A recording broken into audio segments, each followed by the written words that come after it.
Hello दोस्तों, मैं Amit Kumar Chaurasia BCSM computer and IT education channel में आप सभी का स्वागत करते हैं। दोस्तों, पिछले वीडियो की तरह आज भी हम एक्सेल में कुछ लेकर नया आए हैं जो कि बेसिक ट्रिक के रूप में ही है, जिसे आपको जानकर काफ़ी अच्छी जानकारी प्राप्त हो जाएगी।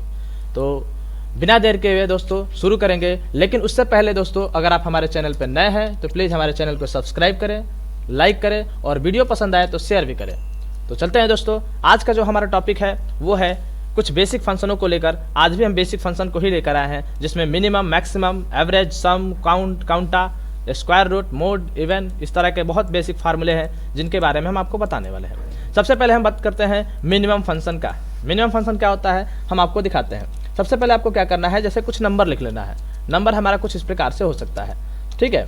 अब हम यहाँ पे नंबर जब दे रहे हैं तो अब इसमें से कोई कह दिया कि हमें मिनिमम फार्मूले का जो है यूज करके बताना है, यानी कि मिनिमम जो है कि आपका जो है मिनिमम जो है कि आप कैसे जो है कि इसमें कौन सी संख्या सबसे कम है आप कैसे पता लगाएंगे। तो चलिए हम इसमें आपको बताते हैं। वैसे तो कम नंबर है तो आप आसानी से पता लगाएंगे, लेकिन अगर ज़्यादा नंबर हो तो उस समय आप फार्मूले का यूज करके मिनिमम जो है कि कंटेंट को, मिनिमम नंबर को प्राप्त कर सकते हैं। इसके लिए आपको क्या करना होगा, इक्वल MIN मिनिमम और स्टार्ट ब्रैकेट। हम आपको मिनिमम फार्मूले के बारे में बता रहे हैं और इन सभी नंबरों को सेलेक्ट कर लेंगे जो इसमें सबसे कम होगा। एंटर करते ही हमारा मिनिमम निकल जाएगा। तो ये हम आसानी से मिनिमम निकाल लिया।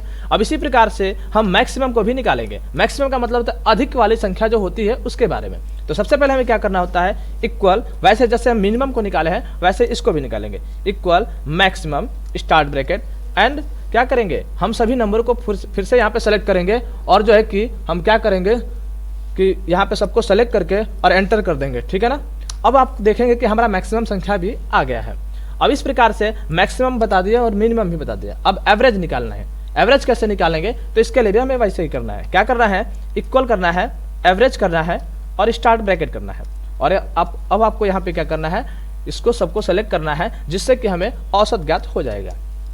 तो ये हमारा औसत निकल गया। तो कुछ इसी प्रकार से हम मिनिमम, मैक्सिमम, एवरेज जान चुके। अब हमें सम के बारे में जानना है। वैसे सम लगभग सभी लोग जानते होंगे। सम का काम क्या होता है कि जोड़ने के लिए होता है। तो हम सम के बारे में कुछ बता दे रहे हैं कि जैसे सभी संख्याओं को या तो हम ऐसे भी जोड़ लेते हैं, इक्वल सम स्टार्ट ब्रैकेट, ऐसे कॉमा दे के भी जोड़ सकते हैं, कॉमा दे कर भी जोड़ सकते हैं, मतलब ऊपर से दे सकते हैं, नीचे से जैसे देना होगा, और ब्रैकेट को बंद करके एंटर करेंगे। जितना हम सेलेक्ट किए रहेंगे उतना जुड़ जाएगा। लेकिन हम और भी तरीके जानते हैं कि इक्वल सम करेंगे, स्टार्ट ब्रैकेट करेंगे और सभी संख्याओं को क्या करेंगे, सेलेक्ट कर लेंगे और ब्रैकेट को बंद करेंगे और एंटर करेंगे, तो भी हमारा जो है कि सम का कार्यक्रम हो जाएगा।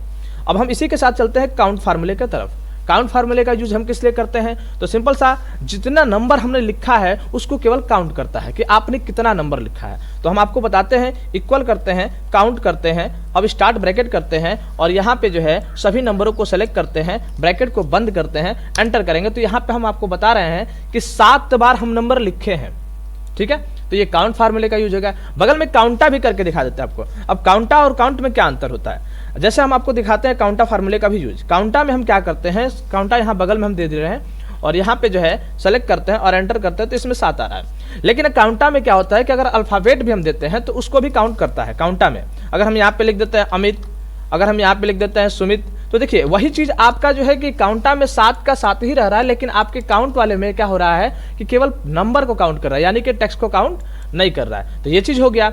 अब इसी प्रकार से आपका दे रहा है SQRT, स्क्वायर रूट निकालना। स्क्वायर रूट कैसे निकालते हैं, वर्गमूल निकालना। जैसे क्या होता है SQRT, ये है आपका, हम इसके बारे में बता रहे हैं। जैसे मान लीजिए 64 हमने लिखा, अब इसका स्क्वायर रूट क्या होगा हम आपको दिखाते हैं। SQRT स्टार्ट ब्रैकेट और हम 64 वाले को सेलेक्ट कर रहे हैं और एंटर कर रहे हैं। तो यहाँ पे देख सकते हैं 8 इंटू, मतलब 8 गुणते 8 करेंगे तो 64 होता है, यानी कि 8 इंटू 8 करेंगे तो यहाँ पे 64 होगा। तो ये स्क्वायर रूट आप इस तरह से निकाल सकते हैं। स्क्वायर रूट भी निकालना बहुत आसान है।